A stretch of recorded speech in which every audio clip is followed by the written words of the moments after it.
and what he'll be doing. I started the recording. All right, thank you. So we're being recorded. Robert McIntyre is our guest artist for CCAA, and we're excited about that. And Robert, we're going to turn this meeting over to you right now. Oh, wow. I wasn't quite ready. I thought, 15, 20 minutes and grab a quick nap, but Oh, don't and maybe survive today. That's all right. Well, I want to thank Jolene and all you guys with the Central Coast Art Association. Really appreciate you inviting me here. And also a good friend of mine, Irene Patton, who is down in the Caribbean, as I'm sure you probably know. She said she's going to try to come on today, and hopefully she'll be able to get here. She lives about a half a block down the street from me, so we've become pretty good friends here in recent times. Anyway, well, actually, this is my second time to come to Central Coast Art Association and do a demo.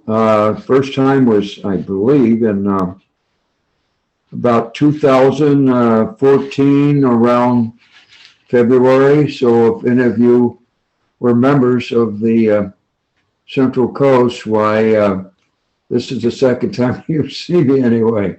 Maybe it's a little different. I did an actual demonstration when you were at the community center over there in Dennis Menace Park. I hadn't known until just recently you weren't over there any longer. I guess ever since the virus came, is that when you moved out of the community center? Because it seemed like at that time the meetings were like the last Monday of every month, and that was what I was sort of planning on this time. And then I found out, oops, no, we got a different schedule, so that's okay. Everything's working out just fine. So anyway, just for those of you, which is probably about everybody, I guess, who are not acquainted with me, I was originally an architect here on the Monterey Peninsula, and I dabbled in art and watercolor for a long time, more or less as a hobby. I'd get my paints out every few years for maybe a couple of weeks, and then I'd put them away for a couple of years, and then I'd get them out again, and maybe I'd go to a workshop somewhere. And I've done maybe a dozen workshops back mostly in the 80s and 90s, all watercolor, representational watercolor. I've done mostly representational painting, and I've just really gotten into abstract painting, even though I've just fiddled around with it just for fun over the last 20 years or so anyway. And then about 10 or 12 years ago, I kind of took to it more and decided maybe that's where I really want to be. And so I entered a couple of competitions and got accepted, and that really encouraged me. And so I've been there ever since. But mostly I've been a representational painter up until, like I say, recent times. And I also am currently teaching representational painting. Right now, everyone in the class that I do is a watercolor painter, although I have said many times that I'll teach anything that you want to do. It doesn't have to be watercolor, but that's what we are doing now, all representational watercolor. I don't teach abstracts, but if someone out there wanted to have a critique or something sometime, I'd be happy. If you're already into abstracts or you're wanting to get into abstract painting, I'd be happy to work with you and I'll even work with like beginning students if you've never done any artwork at all, or maybe you've done some but not ready to like jump into it with both feet. Why, after our regular class on Saturday mornings, I'll work with beginning artists occasionally anyway. So that's an option, and anyone and everyone is more than welcome to come. There's no charge. It's all free. It's Where done. do you do this at, Bob? Pardon me? Where are you at? Well, we're on Zoom. Excellent. And what we could do is give you we have the same link. Every Saturday, it's at 10 o'clock. And we go about an hour and 15 minutes, once in a while, hour and a half. That's about the longest that we ever go. And our general format is that I usually come in and start with any announcements and questions that anyone has. And then I show a film or two films of artists giving a demonstration, watercolor painting. And it's all representational. And the films, whether we do one or two films, last round number is a half hour or something like that. And then I give homework.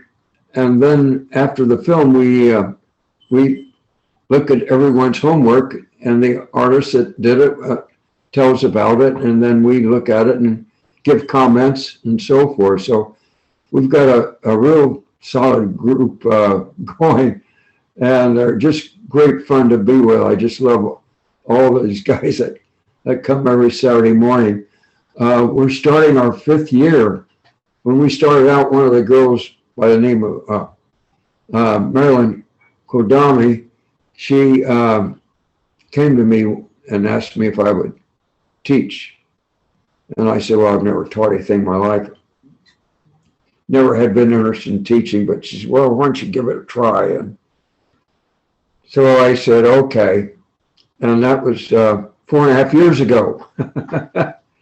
And we're still going anyway, and everybody's still having a good time, and that's great for me. I'm enjoying it as much as they are. And so anyone is welcome to come in. Like I say, there's no fee. You can come in and just watch if you want, or you can get involved and you can ask questions, or you can comment on other people's works and so forth. And Marilyn Kodani puts out an art newsletter every Sunday after the class, and shows the paintings that we saw in the class on the day before. So Bob, I'll email you, and maybe you can send me all that information, and I can share it with our group in our palette. Yeah, I don't know if Marilyn is. We can do that. We can do that after. We can do that after. Yeah, right. Okay. Yeah. And what are you going to be doing for us today? Well, I'm going to show you how I do. You know, I'm an abstract painter, and I know typically I've been to a lot of Central Coast meetings, like 8-9 years ago. And at that time, I know you would have an artist come and do a demo, and they would block out and then do a painting in no ballpark, 45 minutes to an hour, something like that. Well, my painting, I don't work that way, okay? My paintings take anywhere from 2 to 4 weeks, typically, anyway. And I am going to show you how I do my stuff, but I can't do a full painting at all. I spend 80% of my time looking and thinking of my work rather than the actual painting itself. So The masters. yeah, right. And I was going to see, just quickly, a couple of my paintings. And anyway, I'm also give you a little background on what I've done. I'm a signature member of the American Watercolor Society, the National Watercolor Society, the San Diego Watercolor Society, and those three are all international competitions. And then the California Watercolor Society, which is a national competitions. And each year they each one have these competitions, and anyone, they're open to anyone can enter. Probably the American Watercolor Society is probably number one in the world as far as watercolor societies go. Is that the purest one? Yeah, it started in 1876, 150 some years ago. Andrew Wyatt, as a matter of fact, was a member of the American Watercolor Society.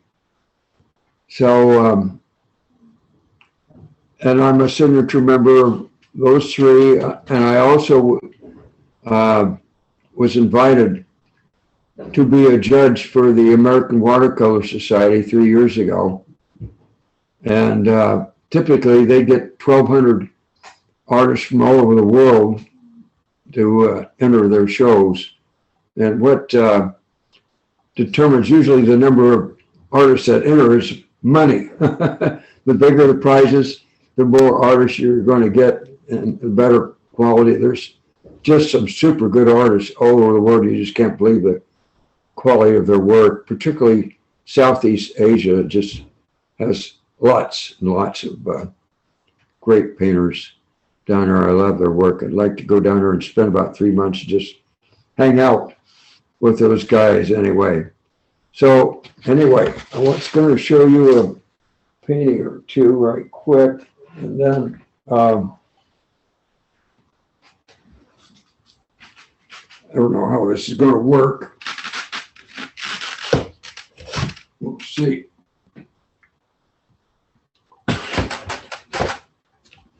Oh, can we switch that camera, Lynn? She can do it. Oh, there you go.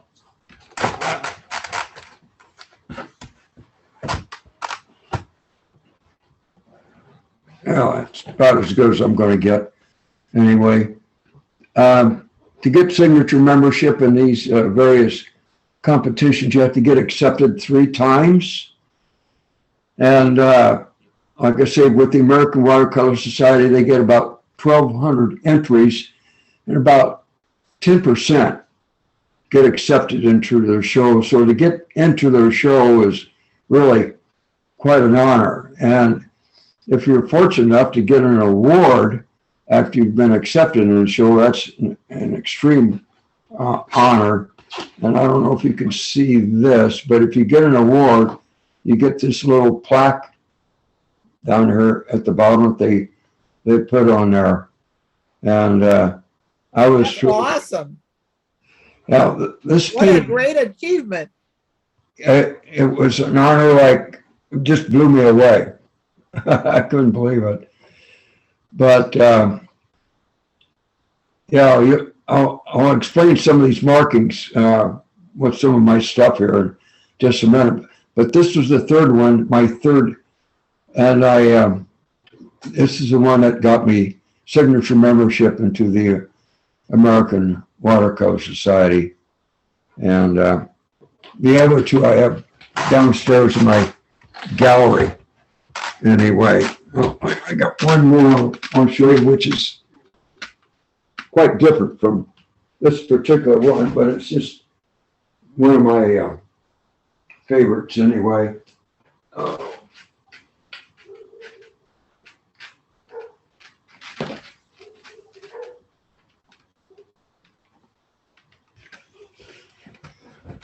This is probably the simplest painting I've ever done. And one of the things that I like about it is, well, the composition, as you know, is number one in all painting. If you don't have composition, you don't have anything. But the spontaneity that I did in this particular painting just really came together so quick and so fast.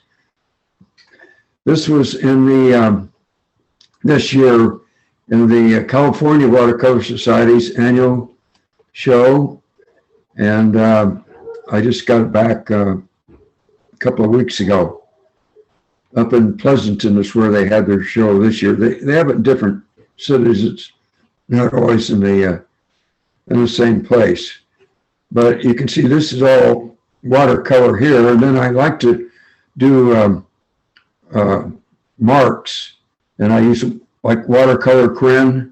You see the blue marks anyway. And then this is just graphite pencil. But it just, sometimes just, you get in the right mode and things just happen, you know. And it's titled. Start out, Bob, with a composition in mind. Pardon me? Do you start out with a composition in mind? I have absolutely nothing in mind Okay. on any painting. And this is when, I mean, I had no idea that this would be like this. I just throw it down and make some marks and it happened. Doesn't always happen really good, but this one turned out one of my favorites anyway. What did you title it? Just me. That's the title of the painting. So anyway, I'll give you an idea here of my materials. And the paper that you see here is called Yupo. That's really not a paper. We always refer to it as a paper, but it's really not. It's more like a plastic film. It's very smooth, and you think, well, why do I do that? Why don't I work on regular rag paper like arches, hot and cold and rough and so forth? It's great paper. I've worked on a lot of arches paper, mostly with representational. I've even done some abstracts with arches, watercolor paper. But the way that I particularly like to work a lot is that I put a lot of paint on the paper and I do a lot of lifting in and out, you know, and it's very difficult to do that with your regular rag paper. It leaves stain and so forth, you know, and it's and whereas I can lift paint off this paper here and I'm right back to the white paper again if I want to make changes and so forth, which I do. I do a lot of changes. Sometimes I do a 180 and a 360 on these, and I'm constantly in and out with it. And just to kind of show you, so some people have said they tried Yupo and I said, no, I didn't like it. I'd take my brush and put the paint down and then there would be a spot or something, the paint wouldn't stick on and I had trouble with it. And so what happens is that in handling, we've got like oil in our skin, you know, and when you touch like Yupo, you know, it'll make a mark. You can't see it, but the oil can get there, you know, and so you take paint over the top of it. It doesn't want to stick, so you have to take a Kleenex or a paper towel and damp it, and then just wipe it off, and it's fine. But an expert on Yupo was an artist by the name of George James, a great artist, and certainly I don't know anyone that's better with Yupo than George was. He did a lot of sort of semi-abstract. He was never a pure abstractionist, but a semi-abstract painter, and he was one of the best. He's passed away just 2 or 3 years ago. But if you're interested in Yupo at all, I would say look up George James, and you can learn any and everything from him with this Yupo material anyway. So other things besides the Yupo paper I use to make stuff, masonry tools, and squeegees, And these are like coffee and balsa wood and coffee stir sticks. Glued them together. And another masonry tool. I'll give you these lines. If you notice that the marks in that painting that got the award anyway, you'll see these kind of marks there that I made. And there's a lot you can do with the squeegee and Do those metal tools mar the paper? Oh, no, not, they don't, I mean, you don't have to press on them very hard to make marks, you know. You know, a lot of different things you can use. You can use a flat edge to do stuff, you know. And I don't know if anybody else uses these or not, but there's just things that I just happened to be out there buying something else, and I saw these things, and I thought, gave me an idea. I said, well, maybe I'll try that, you know. And I bought one, and sure enough, it worked for me. I like that. Well, you never know. I call them toys. All kinds of interesting gadgetry. And another thing that I use a lot, I very rarely use a brush with paintings. I use these sponge rollers, about 3 inches. I bought a bunch of these when Orchard Supply was out there at Sand City. They had these out there, and I bought about almost 20 of these things.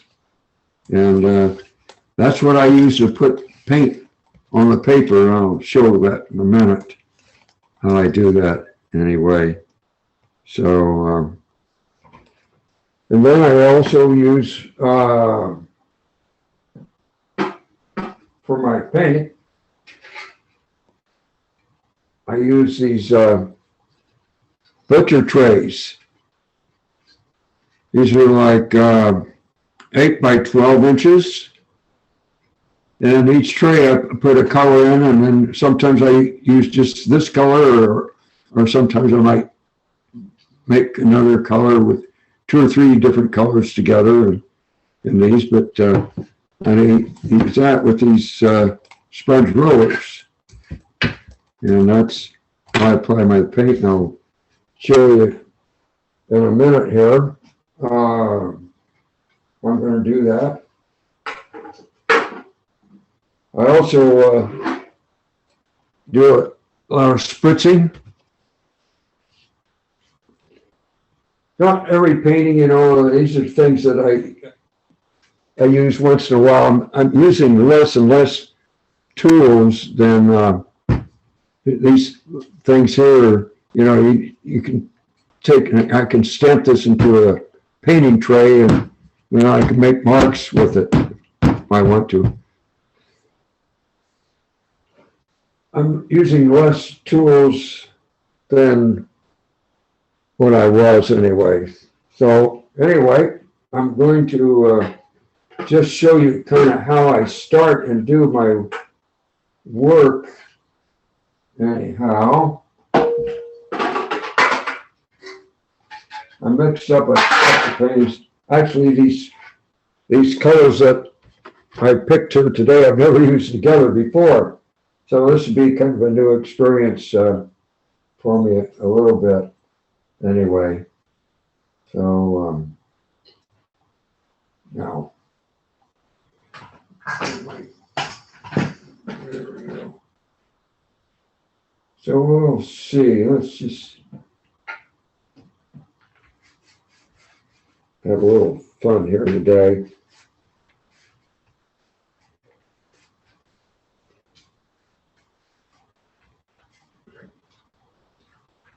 So I just slop, you know, paint on this way and that way, and, you know, and, you know, sometimes I color it all very solid, and then I will let it dry, and I may come back with the same color, or I might come back with another color entirely. And right now, this is our yellow ochre, by the way, just for your information. I don't think I've ever started painting with the yellow ochre before. And I probably would have gone even a little lighter than what I did here today. But for the demonstration, I didn't want to start it too light up that way, and they won't see anything at all. So at this stage, you can do anything you want. I can just let it dry and come back tomorrow if I want to, but usually I kind of do something with it anyway, and it doesn't make any difference what happens. Now, very rarely do you hit a home run in the beginning at all. And what I start out with and what it ends up with is a night and day difference. You never know what'll happen. And sometimes maybe I like to, another thing I like to do, I told you I like to make marks. Well, one of the things I use is this is a Chinese chopstick, it's a little early in the game to make marks, but sometimes you just feel like playing around and having a little fun, and that's okay. Works out fine. It's going to change many times before all is said and done. I'm going to throw another color on here just for fun to see what's going to happen here.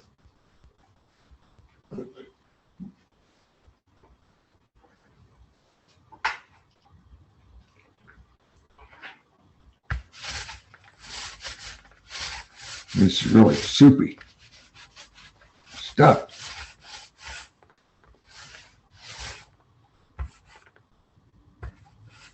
Now we just come in there and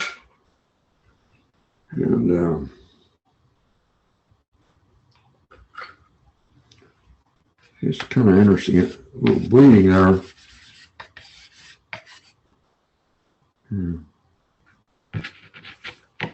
Spritz this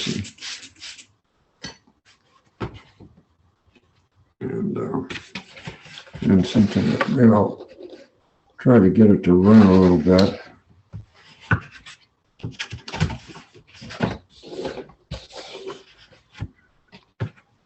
It's surprising when sometimes I get the painting, I finally get it finished.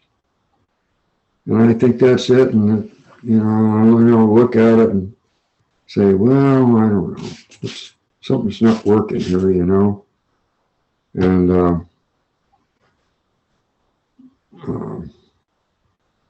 another thing I use, these are watercolor crayons. Can make all kinds of marks. Practically every painting that I do has marks on it. And more recently, I've been using watercolor crayons. You can actually, if you want to, you can take and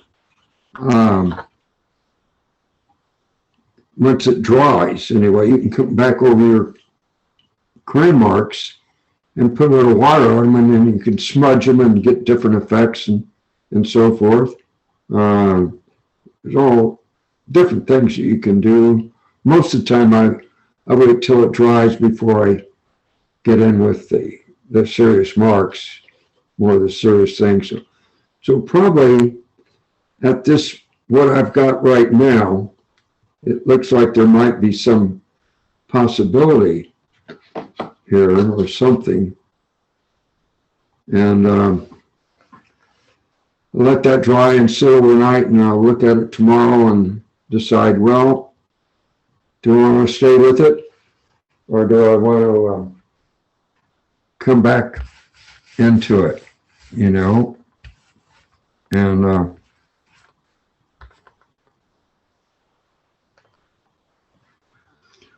there's some kind of interesting things happening here a little bit.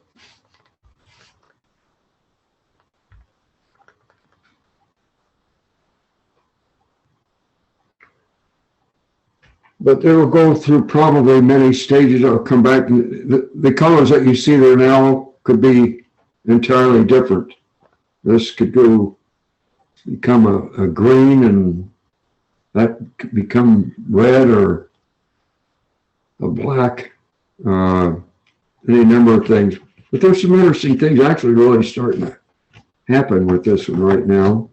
And I don't know what else I really want to do with it.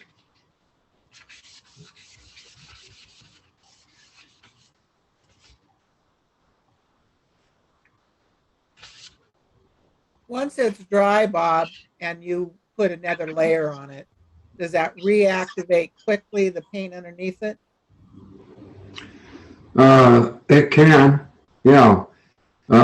If I put the paint on top of it, it doesn't change it too much. But if I wet it first, why then it will change it,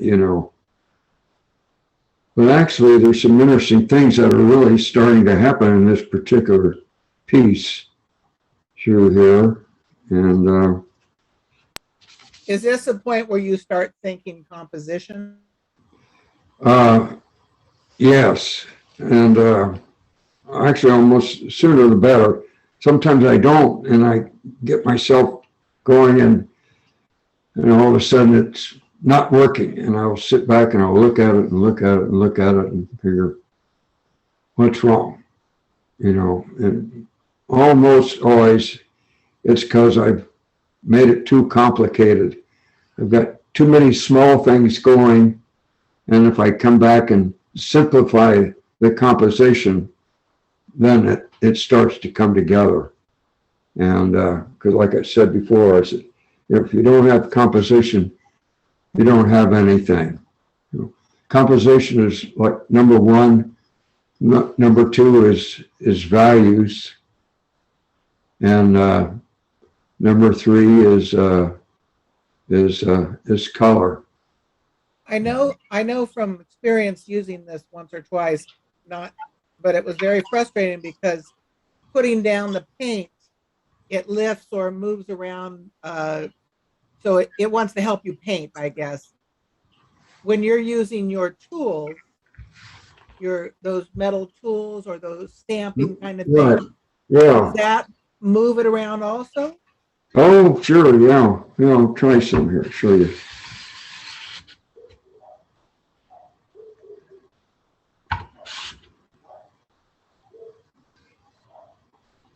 Let's see.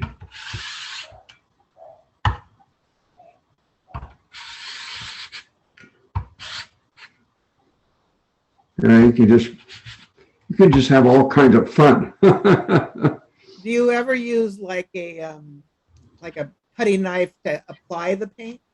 Like a regular old kind of, or a plastic kind of knife to put on thick paint? Does it take thick paint, or is it only take like the thin? Oh, no, I don't think I've done that really. I've done about other things. But the only time I really use a brush sometimes is get down if I want to get like a little piece of black or a small area of color, or maybe because I got like a lot of red or something over here and I don't have any down here, but I don't want to get too much, and the sponge maybe is not working. So you have to get that thick, like you on your other painting it looked very dense. Did you have to build that up, dry it, build it up, dry it? That one, yes. Right. Right.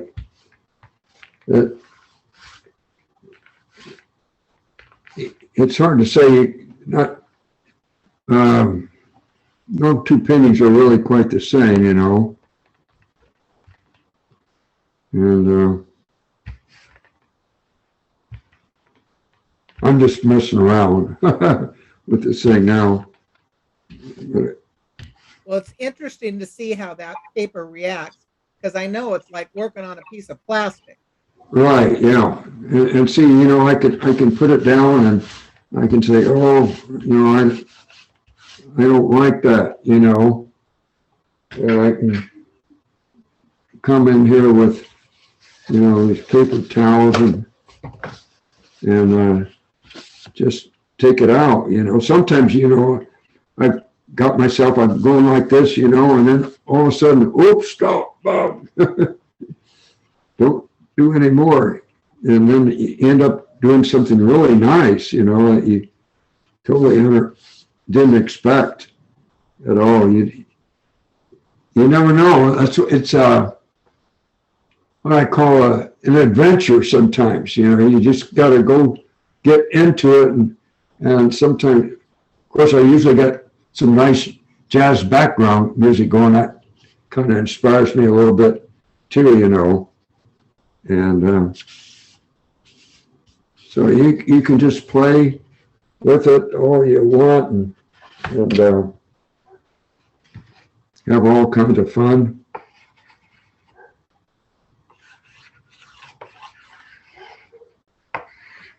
It's too wet. I can't do much right now with it, as far as using the crayon anyway. Do you ever blow dry it to speed that up, or does that change? I prefer to let it dry itself, like overnight, and it seems different. I don't know whether it's my imagination or if it really is different, but it feels different to me than if I blow dry it. If I'm in really a hurry or something to get something finished right, I blow dry it, or like for a demo, I can blow dry, but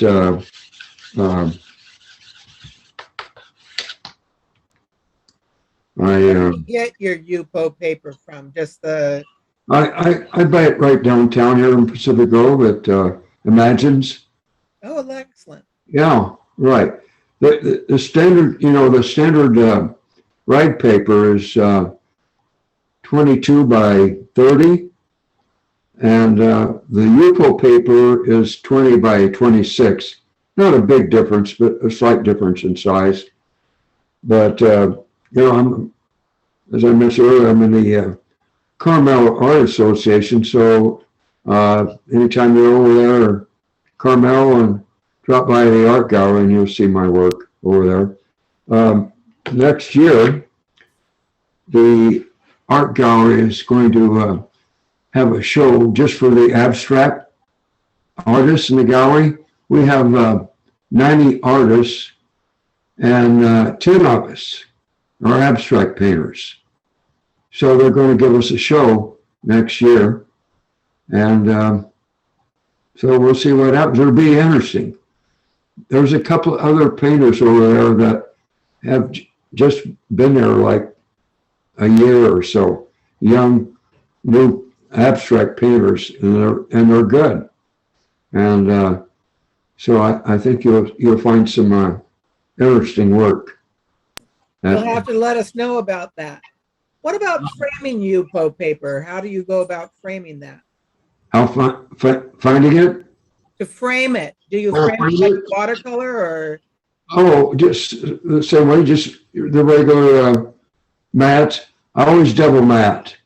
Double matting just makes a world of difference. I use the same framing for every painting that I've done. And it's not cheap, but it helps me to get into shows. And when I do a show with the Art Association, I was going to do one this year, but the person I was going to do it with, he doesn't want to do a show this year, so we probably not going to do one. But for sure I will be doing one next year anyway with the other abstract painters over there. So that'll be fun. I'm looking forward to it. Challenging to keep up with everybody. So Little competition's always good. oh, absolutely. And that's people. We all want to get better. And I subscribe to 3 magazines. One is the American Artist, and the other one is Watercolor Artist, and the other one, which is my favorite, is the Art of Watercolor, and it's printed in France, and it's a quarterly magazine, but it's excellent. You see the top artists in the world in this magazine, and you just drool sometimes with the quality of their work. Is just. I love that magazine. What is the American Artist magazine? Is that a more Well, it's a little bit of everything, all mediums. Now, I'm assuming that the Central Coast Association is a little bit of everything there. I mean, you got oil painters and watercolors and pastel and gouache and yes, all of the above. are you using a lot of different things there? Yes, we have some of everybody, I think. Do you? This is always interesting to see something that is a little bit outside of your wheelhouse. Right. Yeah. I really personally don't. I know a lot of artists and painters, and I've went to the shows that I was in New York with the American Watercolor Society. I went and saw the shows there and met a lot of the top artists in the country, and it's just a joy in seeing these other people's work, that the best that there is, and you never know what you're going to pick up from people that you meet and talk with and so forth. Everybody's grabbed onto something that's interesting. It's always nice to see other artists work, because you might not paint in this medium, but the way you're going about it, or the tools that you're Right. using are universal for all of us in whatever medium we are in. Right. A lot of abstract painters sit down and do studies and sketches and everything. They may go through 20 different ideas before they hit on one. Now I can do my painting from this. But there are many others I know that start the same way I do. Absolutely nothing in mind at all. Just put it down and move it around, pull it out, take it out, put something else back down in, and scratch around with it and have fun like a little kid. When you're done scratching around and having a little fun, will you send us a picture and share your outcome of this painting? Do I have an idea? When you're done with this painting, and when you play around with it, if you finish it, will you send us a picture we can share with our group? Send you a picture? Yeah. Sure, could do that. Yeah, I've got a lot of paintings around here. Can understand with. Yes. It's Marilyn. Hi, Marilyn. Hi. Marilyn Kagami is the one that started me. It was her that came up with the idea of doing an art class. Well, we have a great time together, and everyone's welcome to join us. But I wanted to know, do you limit your palette by color? Or do you kind of just go hog wild with color? I just sort of go hog wild with it, I don't get a lot of colors in my paintings, but it's surprisingly, there's so many different ways to go. I see some artists, man, they've got 50 million colors and they make it work. I can't seem to do that. I do better when I simplify the paintings. When it gets checkerboard too much, then I've got to come back and eliminate some of those squares. Instead of 10 squares, why bring it down to 3 and it'll look much better, So I'm not happy with this down here. sometimes you just can't stop messing around, you know. But, I don't know what I'm doing. Bob, I have a question. It's Irene. Irene, how are you? Good. I saw some squares. You did some squares with some drips. Do you use a stencil or do you just paint those squares on by hand? How do you do that? Some squares? Yeah.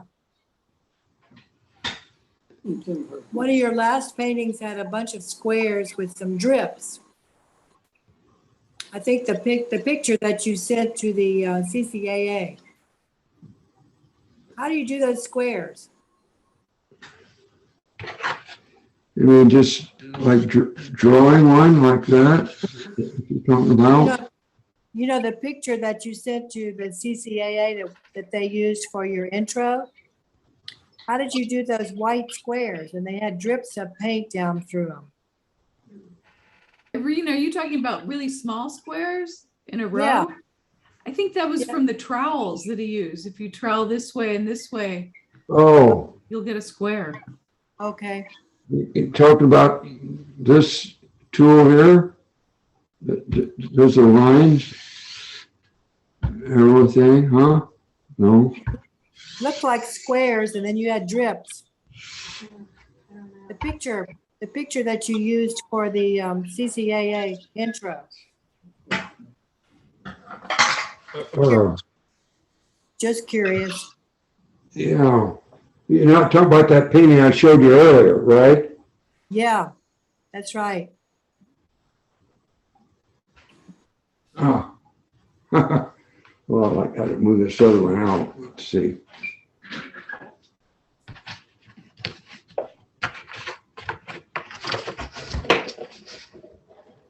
This is kind of wet.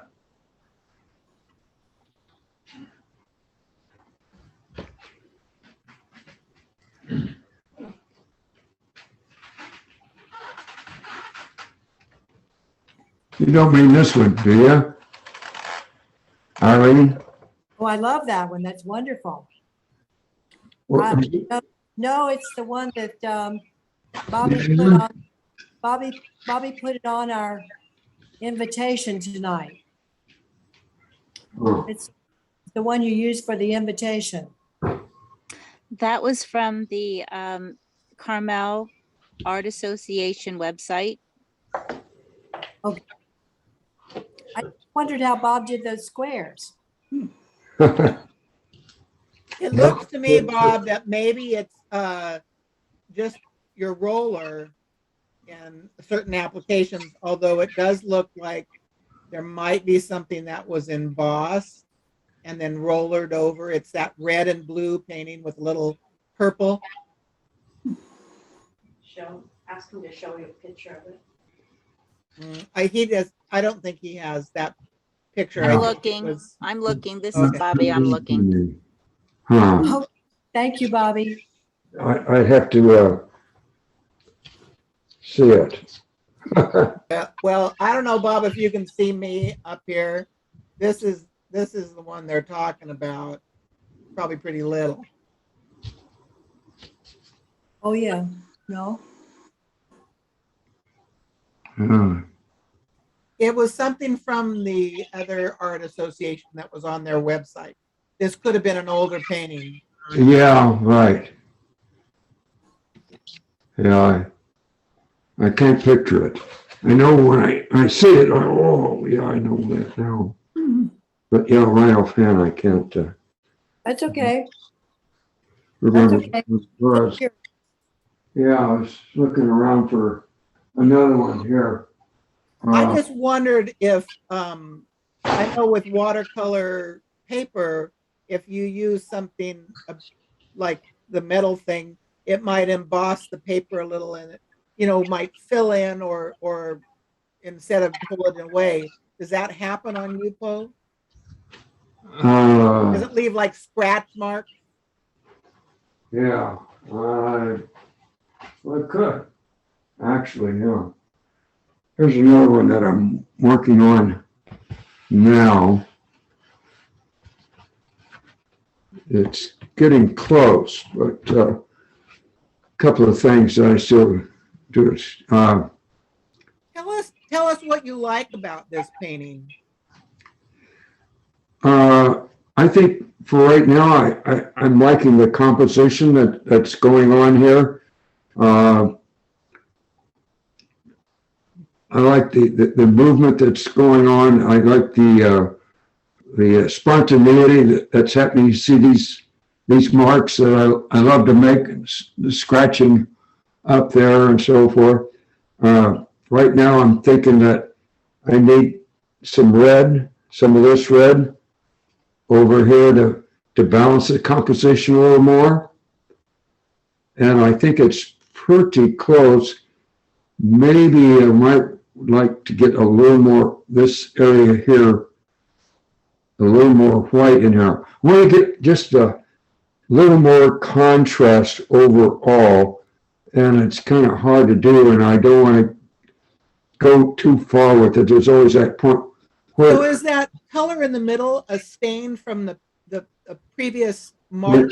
Well, I'm exploring, I hadn't mentioned this yet. I'm exploring a new technique. I've been searching for something that I haven't seen before. And I thought, how can I do it? And I tried this and I tried that. And it didn't work.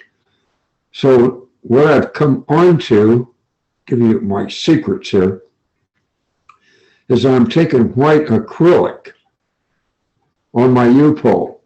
I'm just taking a big wad of it, okay? And then I'm taking like my squeegee, and I'm just smearing it around. And every time you do that, you know, you change the composition considerably. And so... Does it crack? Yeah, well, the thing is that first I tried it with white watercolor and white gouache, you know. But the trouble is when I come over it with color, then it all sticks and it gets messy and it's no good. But with acrylic, because acrylic, when it dries, it's like concrete. It's there, you know. So what I'm doing is building up texture that I haven't been able to do with watercolor at all. And I thought, I'm looking for a new approach for watercolor. Dale Leighton uses gesso as...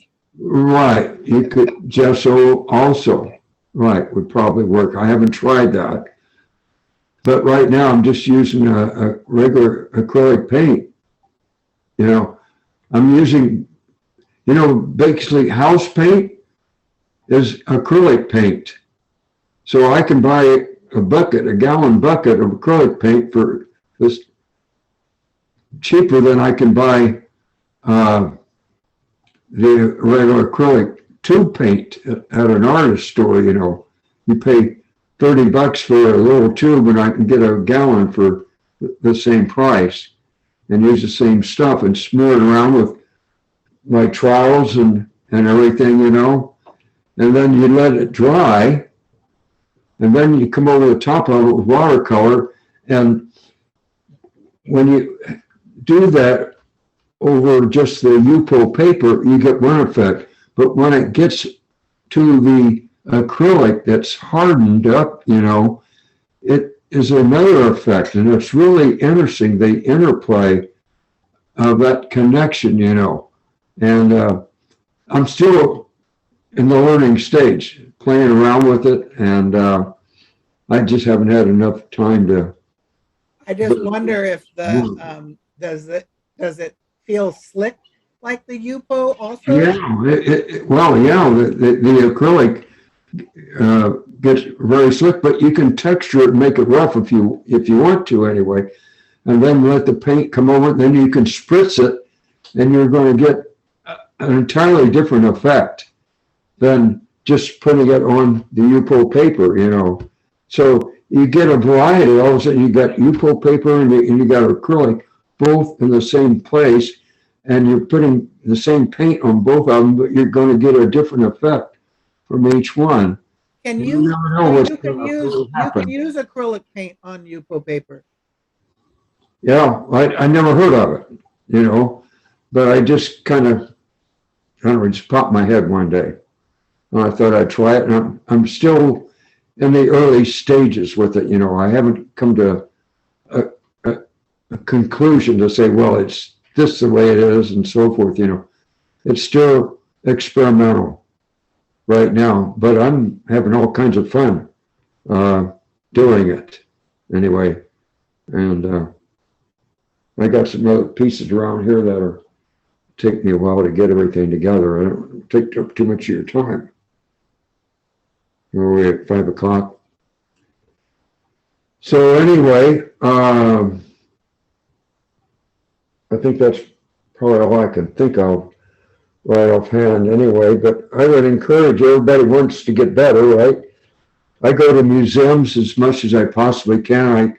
I just spent a week down in Palm Springs, and they have a great art museum down there. Lots of money in Palm Springs, and they love their arts, and they are very supportive of the arts down there. And so they get a lot of first-rate paintings and a lot of unusual art pieces. Very creative. They create stuff right there in the museum. Different pieces.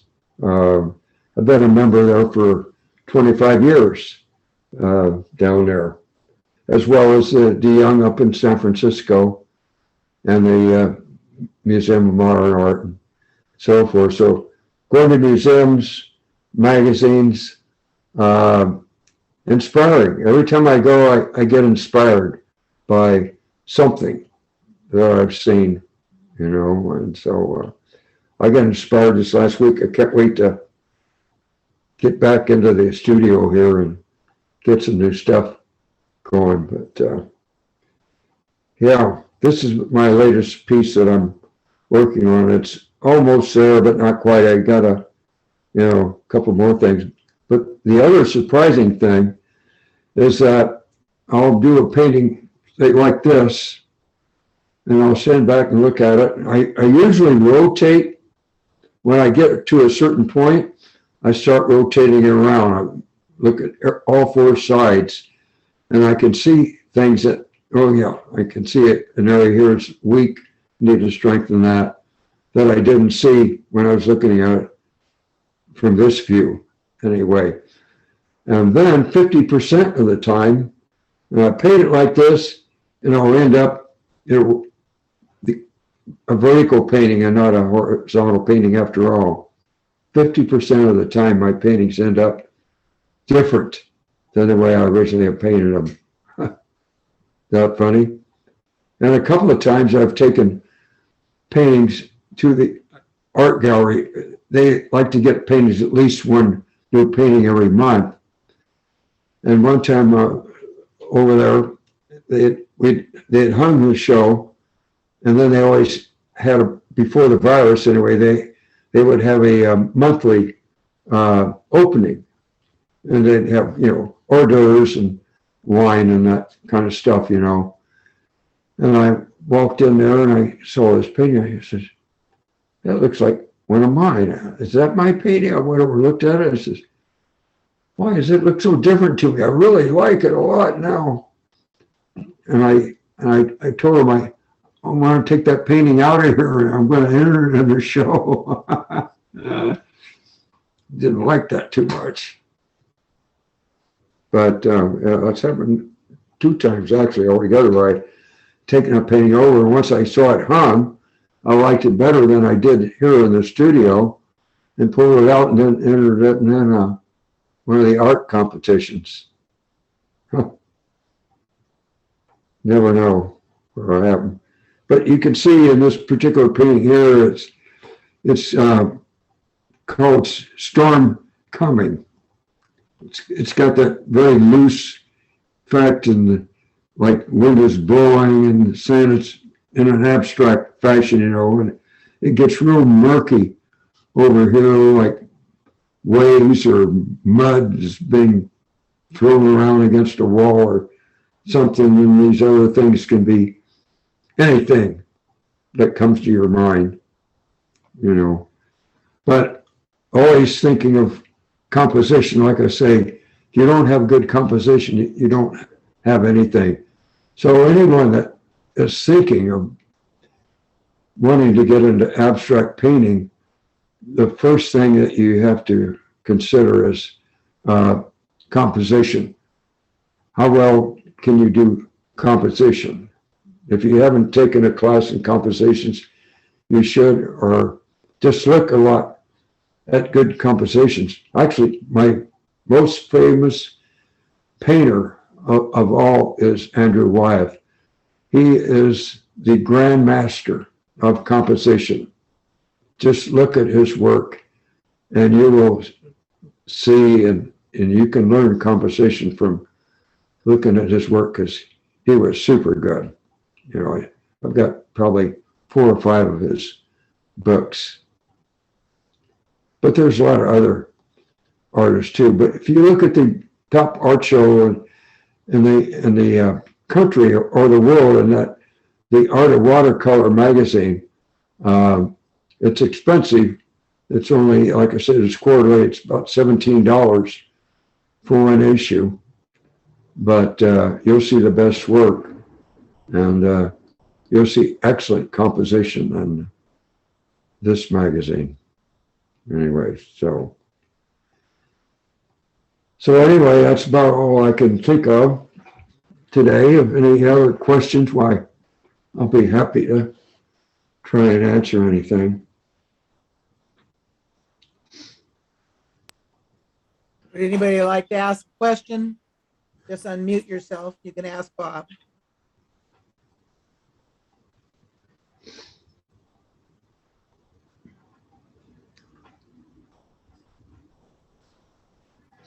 Did I bewilder everybody? I think this is